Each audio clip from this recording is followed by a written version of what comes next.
This Brazilian boy is crouching in the cold water, shivering, not even daring to lift his head. A dog excitedly jumps into the water, while a group of German soldiers stand on the shore. The dog can't stand the cold and quickly climbs back onto the shore, but the boy remains motionless in the water. Afterwards, the German soldiers fire a burst into the water. Once they are sure there's no problem, they turn and leave. The boy continues to lie in the water, not daring to make a sound. The boy is a Jew who escaped from the Jewish quarter. To avoid being captured by the Germans, he ran into the forest. There, he met a group of children just like him. At night, they sleep together in the forest. When they get hungry during the day, they go to the farm to steal food. If caught, they would be handed over to the Germans for a reward. A friend tells the boy that when he's with others, he must never take off his pants. Because all Jews are circumcised, which is a mark of being Jewish. One day, while wandering in the forest, they encounter a patrol of German soldiers and scatter in fear. The boy slips and rolls down the hill, passing out on the spot. When he wakes up again, he finds himself alone in the forest. He officially begins his survival in the wild. Without clothes, he goes to the farm to steal some. When he's hungry, he catches fish in the water to eat. When blisters form on his hands, he pops them himself. Soon, winter arrives. To stay hidden, he can only sleep under tree trunks in the heavy snow. The weather is unbearably cold, so he goes to the farm to steal clothes but gets caught and beaten by a man. Fortunately, he manages to escape. His socks are torn, and his toes are injured, so he wraps them with cloth strips and continues on his way. He crosses icy rivers and cold forests, quickly hiding on the ground whenever he sees a car. The boy limps forward with difficulty in the blizzard. He constantly remembers his father's words. To forget his identity and name, he can forget his father and mother, but he must not forget that he is a Jew. This becomes his motivation to keep going. After days without food, he is cold and hungry. One day, he sees a house, knocks on the door, and collapses to the ground. When he sees the woman who opens the door, he faints. A kind woman named Mada takes him in. Her son and husband have joined the resistance, and she doesn't know if they are alive or dead. Mada teaches the boy how to hide his identity and has him pretend to be a Christian. On Christmas Eve, Mada gives the boy her son's childhood shoes. The next morning, he discovered many footprints. It must have been the Germans who came to search. The boy had to leave.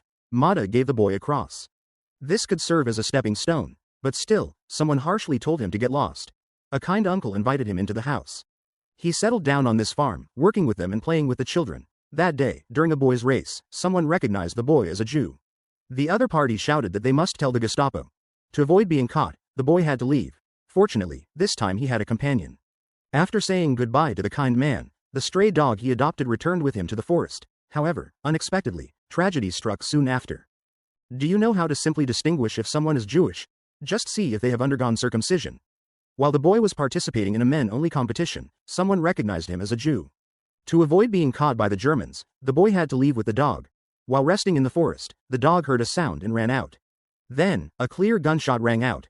By the time the boy ran over, the dog was already lying on the ground, barely alive. It was the partisans who accidentally shot him. To apologize, the man gave the boy a pack of dry food and said he had a pair of shoes just like the boy's. In fact, the man was Mada's son. The boy sadly buried the dog and made a cross for him. He was alone again. On the road, he met a carpenter couple who asked if he wanted to learn a trade. The boy was eager and got on their cart without much thought, but when he woke up, he had been taken to the German base. He was sold by the carpenter couple. The next day, the commander interrogated the boy about where he was from, why he was there, and if he was Jewish. He answered fluently. The commander almost believed him but finally pulled down his pants. The boy lied, saying he had surgery due to illness recently. The commander shook his head. Such a pity, such a smart child turned out to be a Jew. Otherwise, he would have had a great future. The boy took the opportunity to lock the commander inside and quickly escaped. By the time the commander angrily walked out of the room, the boy had already climbed over the wall and escaped. The commander shouted angrily, saying to capture him alive at all costs. After running into the forest, to avoid the dogs chasing him, the boy only dared to move forward in the water. It wasn't until evening that he dared to crawl ashore, just in time to see a big boy making a fire. The big boy not only let him warm up by the fire but also kindly shared his food with him. The boy asked where he could find work around here. Working is impossible, absolutely impossible in this lifetime. Being a thief is much more carefree. However, the big boy still pointed him in the right direction. There's a large farm nearby, and the farm owner is a kind-hearted woman. The next day, the boy arrived at the farm, and Brother Beard took him to see the farm owner. Unexpectedly, he ran into the commander there. After running for so long, he ended up delivering himself to them. The commander stepped forward and tried to intimidate the boy. However, out of respect for the farm owner, the commander didn't make things difficult for him. The boy settled down at the farm. Within a few days, misfortune struck. While working, the boy accidentally got his hands and feet caught in the machinery and was quickly driven to the hospital. The doctor, however, refused to operate on him because he was Jewish and simply threw him into the corridor. A kind old nurse, seeing his pitiful state, gave him a sedative injection. The next day, during rounds, the head doctor found him and quickly arranged for surgery. Unfortunately, while his hand could have been saved yesterday, today it was only possible to save his life. The wound was already infected, and amputation was the only option. When the boy woke up, he was very sad. Fortunately, a fellow patient encouraged him, and a nun helped him with adaptation exercises. That day, Brother Beard came over to find the boy. The commander here had been replaced, and no one could protect him anymore. Just as Brother Beard was about to take him away, the German army arrived at the door. It turned out that the doctor who refused to operate on him had reported him. Fortunately, Brother Beard successfully helped him escape. The boy returned to a life of wandering. This time, no matter whose door he knocked on, they all refused to offer any help. One day, while picking potatoes, he was discovered again by patrolling soldiers. The boy ran back to Mada's house. However, this time he wasn't as lucky as before. During World War II, how bad were the German soldiers? They suspected Mada of hiding a Jewish boy, searched the house thoroughly, and when they found nothing, they brutally beat Mada.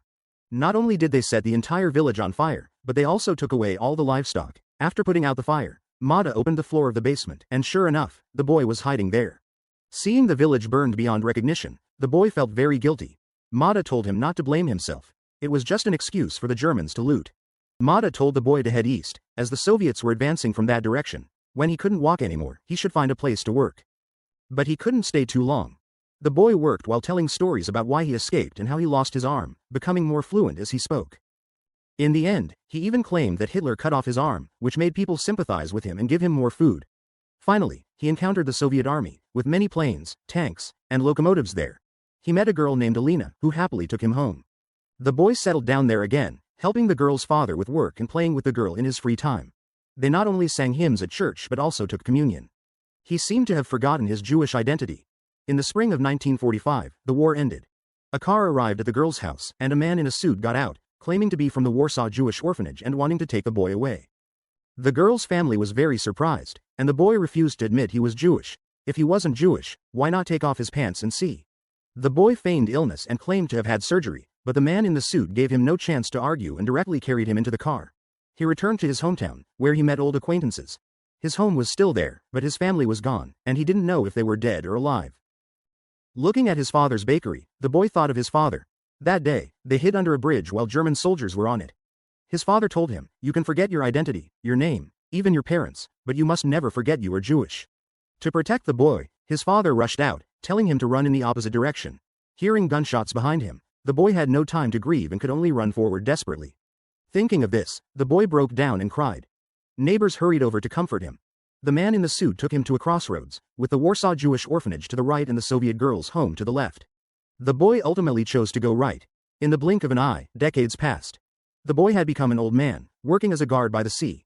He married and had 2 children, who also started families, giving him 6 grandchildren. They lived happily together as a big family.